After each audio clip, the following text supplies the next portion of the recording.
কোন জমি বেচতেছস? আমার আব্বার যে জমি আছে এটা তো পুরোটুকু বিক্রি করা যাবে না, কিন্তু সেই জায়গাটা আমারও ভাগ আছে আম্মা। তোমার ভাগটা আর শুনি যদি একটু ছাড় দেয় তাইলে হয়ে যেত। কেন? আমি কেন ছাড় দিব? আমার জন্য কি করছো? আমার এখনো বিয়া শাদী হয় নাই। বাপের জমিতে আমার সব বেচা দিলে আমার একটা মানুষ কেন বিয়া করব? নাকি ভ্যানওয়ালা রিক্সাওয়ালারে একটা ধরা দেব আমারে?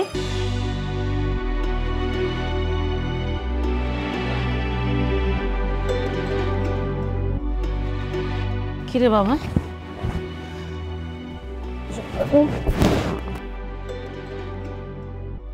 কি অবস্থা দাদু? দাদু আমি না সুস্থ হয়ে গেছি। দিদি ভাই, তুমি সুস্থ হয়ে গেছো, তোমার কোনো অসুখ নাই। আমি দোয়া করি দাদু, আল্লাহ যেন তোমার সুস্থ করে দেয়। আল্লাহ যেন আমার হায়াত দিয়ে তোমার বাঁচায় রাখে, আমার লক্ষ্মী দাদু। কিন্তু আম্মা তুমি ভিতরে যাও, ফুপির সাথে খেলাধুলা করো। হ্যাঁ যাও।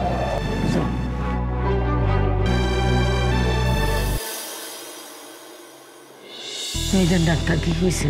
আম্মা তোমার সাথে না আমার একটা কথা ছিল। তো কহ। কিন্তু শরীরটা বেশি ভালো না আম্মা। আমি কিছু জমি বিক্রি করতে চাইছিলাম, মানে ইন্টুরে তো দেশের বাইরে নিয়ে যাওয়া লাগবে চিকিৎসা করাইতে। তাই জমি বিক্রি করা ছাড়া আমি আমার কোনো পথ খোলা দেখতেছি না। কোন জমি বেচতেছস? আমার আব্বার যে জমি আছে এটা তো পুরোটুকু বিক্রি করা যাবে না, কিন্তু সেই জায়গাটা আমারও ভাগ আছে আম্মা। তোমার ভাগটা আর শুনি যদি একটু ছাড় দেয় তাইলে হয়ে যেত। কেন? আমি কেন ছাড় দিব? আমার জন্য কি করছো? আমার এখনো বিয়া শাদী হয় নাই। বাপের জমিতে আমার সব বেচা দিলে আমার একটা মানুষ কেন বিয়া করব? নাকি ভ্যানওয়ালা রিক্সাওয়ালারে একটা ধরা দেব আমারে? সুমি, তুমি এগুলো কি বলতেছো? কিন্তু তোমার আপন ভাইয়ের মেয়ে, তোমার চোখের সামনে আমার মেয়েটা সেটা যাবে, তোমার সহ্য হবে এটা? ভাবি, আমার জমিটার দিকে তোমার কেন চোখ গেল? কিন্তু তো সুস্থই আছে। ওরে বাইরে নিয়ে কেন চিকিৎসা করে তৈব? দেশে কত বড় বড় রোগের চিকিৎসা হয়, ওটা দেশে চিকিৎসা করাও। আমার জমি আমি বেচতে পারবো না। ঠিক আছে, তোর জমি বিক্রি করতে হইব না আম্মা। তোমার ভাগের জমিটা আমার একটু দাও।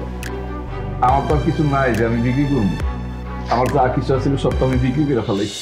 মা এখনো জীবিত আছে, মায়ের অংশে আমারও ভাগ আছে। মায়ের সব বিচার দিলে মা চলবো কেমনে? কেন? আমি কি আমার মারে ফালাই দিছি?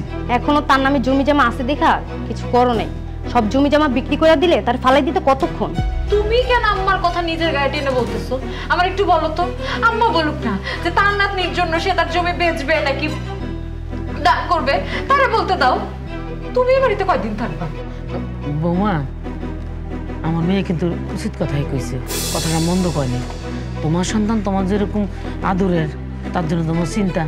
আমার মেয়ের লেগেও তো আমার চিন্তা হয়। আমার মেয়েটা কিন্তু এখনো বিয়ে হয় নাই, তার কোনো গতি হয় নাই। এই জন্য আমার টাকা পয়সা হিসাব করে খরচ করতে হইব, সাবধানে খরচ করতে হইব।